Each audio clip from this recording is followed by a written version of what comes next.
Hello and welcome to Do It Yourself channel.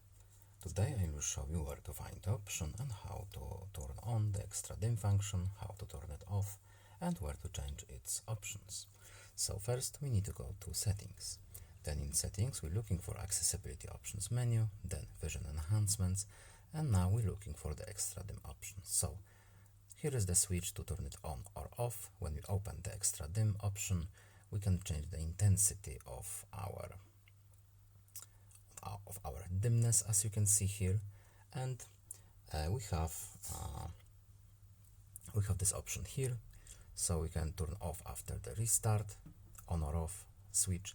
And here is our extra dim shortcut that we can add by choosing one of these three options. So we can have our accessibility button on the bottom right, or we can have accessibility, we can have shortcut as a combination of these buttons. Of course, if we want to turn all of them off, we can use this switch here. And that's pretty much it. I hope this video is helpful to you. Please leave a like and subscribe. Have a nice day and see you in the next video. Bye.